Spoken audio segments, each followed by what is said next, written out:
வில்லுடன் முருகனை நாம் தரிசிக்க வேண்டுமென்றால் செல்லக்கூடிய திருத்தலம்தான் கடலூர் மாவட்டத்திற்கு அருகிலே இருக்கக்கூடிய வில்லுடையான் பட்டு என்ற முற்காலத்தில் அழைக்கப்பட்டு இன்று வேலுடையான் பட்டு என்று அழைக்கப்படுகின்ற திருத்தலமாகும். இந்த திருத்தலத்தில் உள்ள முருகன் கையில் வேலுடன் காட்சி தருகின்றார்.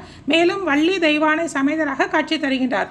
முற்காலத்தில் முனிவர்கள் இந்த இடம் காடாக இருந்ததால் இங்கு தவம் செய்தார்கள். முருகப்பெருமான் தரிசனம் கொடுத்தார். முதலில் ஜோதியாக தரிசனம் கிடைத்தது. பின்னர் வில்லேந்தி காட்சி அளித்தார். அந்த இடத்திலே அவர்கள் கோயில் அமைத்து வழிபட்டார்கள். கால ஓட்டத்தில் அந்த இடம் மண்மேடாக மாறியது. பல்லவ மன்னனுடைய பசுக்கள் இங்கு வந்து தினமும் பாலை கறந்து சென்றன. ஒரு நாள் இந்த உண்மையை அறிந்த மன்னன் அந்த மண்வெட்டியால் தோண்ட, அதனால் அந்த இடத்திலிருந்து ரத்தம் குபீர் என்று பீரிட்டு கொட்டியது.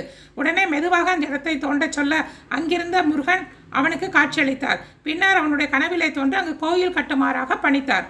இந்த வில்லேந்திய முருகனை நாம் திருவண்ணாமலை